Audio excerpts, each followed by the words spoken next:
नमस्कार प्रिय मित्रों, मैं ज्योतिषकार कमल आप सबका हार्दिक अभिनंदन करता हूं आपके अपने इस प्यारे यूट्यूब चैनल एस्ट्रो कमल में।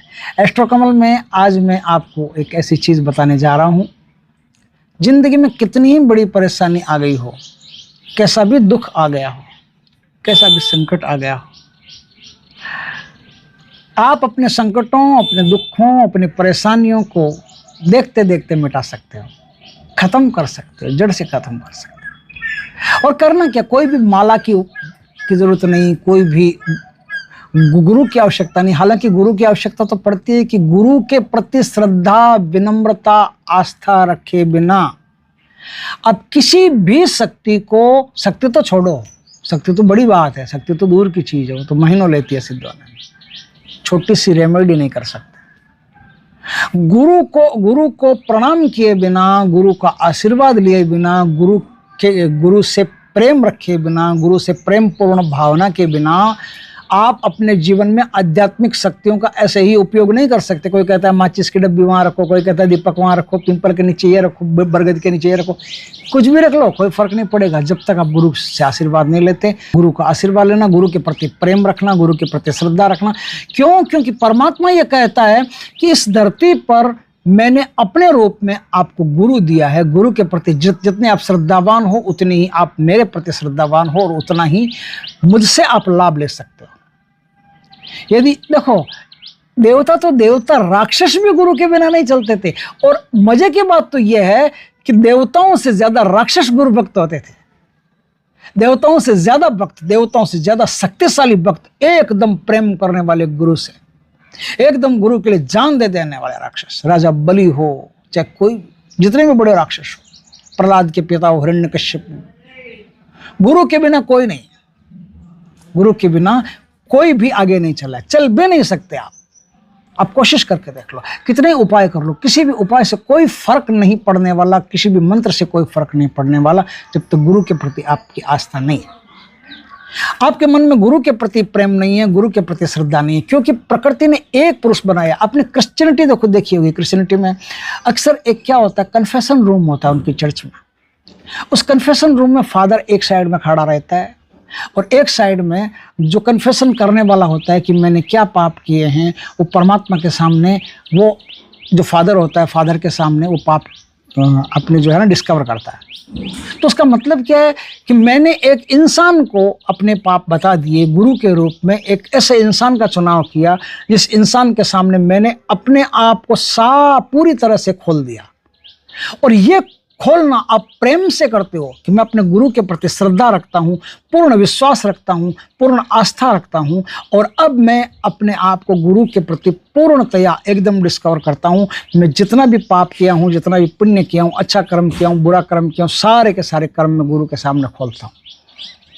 गुरु को आपने बना लिया और गुरु के सामने आपने सच्चाई का प्रदर्शन किया, तो ही प्रकृति आपको सत्य प्रदान करती है, तो ही प्रकृति आपको अस्तित्व प्रदान करती है, तो ही प्रकृति आपको फल प्रदान करती है। यदि आप गुरु के प्रति झूठे हैं, गुरु से चीज़ें छुपा छुपा करके रखते हैं, बातें छुपा छुपा करके रखते हैं, झूठ का स्वाद लेते हैं, जिंदगी को झूठे ढंग से जीते हैं, कुछ बातें ऐसी जो आप किसी को भी नहीं बताना चाहते, तो वो नोट्स, जो वो गांठें आपके अंदर बन जाती है आपके अवचेतन मन में, वो आपको कहीं भी आगे नहीं बढ़ने देती, किसी भी काम को करने नहीं देती।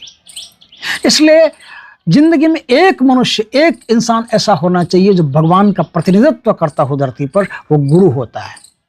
मैं ये नहीं कहता कि वो गुरु मैं हूं, आप मुझे गलत कमेंट मत करना। मैं ये नहीं कहता कि वो गुरु मैं हूं। गुरु कोई भी हो सकता है, किसी को भी बना सकता है, वो गुरु कोई भी हो सकता है। एक बार आपने जिससे गुरु मंत्र ले लिया, जीवन भर के लिए वो आपके गुरु हैं। यदि वो गलत नहीं है, यदि वो अपनी मर्यादा में नहीं रहते हैं, यदि वो अपने दायरे में नहीं रहते हैं, यदि आपसे गलत मांग करते हैं, जैसे सपोज करो कि मैंने किसी लड़की को शिष्या बना लिया, गुरु बना लिया, अब मेरी नीयत खराब है, मैं उससे गलत गलत मांगे करता हूँ, ये करना, वो करना, वो करना, वो करना, तो समझो कि मेरी मति भ्रष्ट है, मैं गुरु होने के योग्य नहीं हूँ। तब मुझे आराम से हाथ में जल लेकर के त्यागा जा सकता।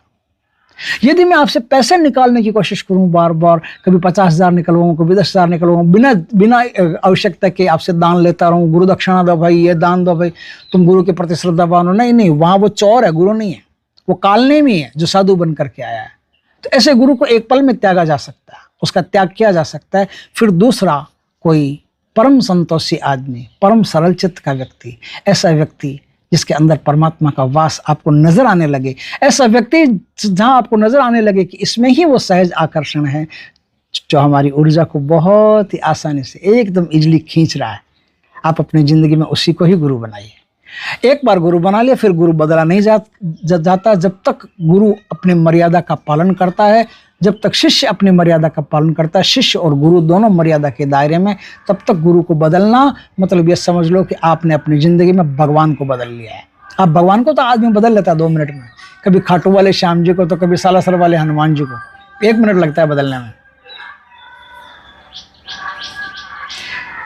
अब मैं आपको बताता हूं कि गुरु पर श्रद्धा रख करके, गुरु पर प्रेम रख करके आपको कोई पैसा नहीं देना किसी को, या कोई पैसे का सवाल नहीं, किसी को दक्षिणा लो, पैसे दो, ये करो वो करो, बस जिसने आपको मंत्र बताया वो आपका गुरु है और उसके प्रति आपको श्रद्धावान होना है, उसके प्रति विनम्र होना है। और अब इस कार्य को आपको करना, तो आपके बड़े से बड़े संकट देखते देखते फटाफट कट जाएंगे।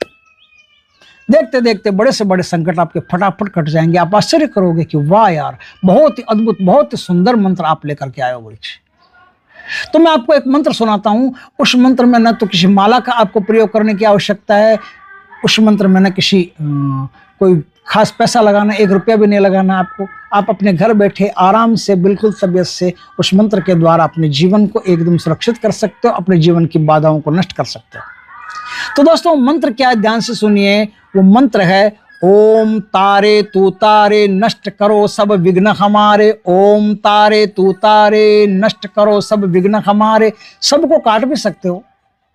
ओम तारे तू तारे नष्ट करो विघ्न हमारे, ओम तारे तू तारे नष्ट करो विघ्न हमारे। 2 बार मैंने मंत्र आपको दोनों तरीके से सुना दिया, सब काट करके भी सुना दिया और सब सहित भी सुना दिया। आप दोनों तरीके से प्रयोग कर सकते हो। जो भी आपको प्रयोग करना हो वो आप आशीर्वाद ले लेना गुरु से, आशीर्वाद लेकर के और काम शुरू करना। आपको बस स्नान आदि करके पूर्ण पवित्रता पूर्वक इस मंत्र का ध्यान में जाप करना है। ओम जो भी मैंने मंत्र बताया उस मंत्र का ध्यान में जाप करना है। आप 41 दिन इस मंत्र का जाप करो। जो भी आपके जीवन में परेशानियां हैं वो परेशानियां माँ तारा को बता करके शुरू करो। आप पाओगे कि 41 दिन पूरे ही नहीं हुए, उससे पहले परेशानियां तो पहले ही खत्म होगी, लेकिन जाप 41 दिन करना है। अगर निरंतर इसका जाप करते रहे तो भी बहुत बढ़िया है, लेकिन जब तक कोई ऐसा लगे नहीं कि अपन ऐसी परेशानियों में घिर गए हैं जिनसे निकलना मुश्किल है, चाहे वो कोर्ट केस हो, चाहे वो पैसे की प्रॉब्लम हो, आपके ऊपर कर्जा चल रहा हो, जीवन परेशान हो गया हो, कुछ भी हो, आप इस मंत्र का जाप करो। आपकी तमाम परेशानियां, सारी परेशानियां, जो भी जीवन के कंटक रहेंगे, विघ्न रहेंगे, वो सब देखते देखते खत्म हो जाएंगे। आप आश्चर्य करोगे, आपका जीवन धन्य हो गया। दोस्तों वीडियो अच्छा लगे तो लाइक करना, कमेंट करना, शेयर करना। पहली बार हमारे चैनल पर आए, चैनल को सब्सक्राइब करना, पास में जो बेल आइकन का बटन दबा देना ताकि हमारी ज्ञानवर्धक जानकारीपूर्ण वीडियो सबसे पहले आपके पास आ सके। जय श्री कृष्ण दोस्तों।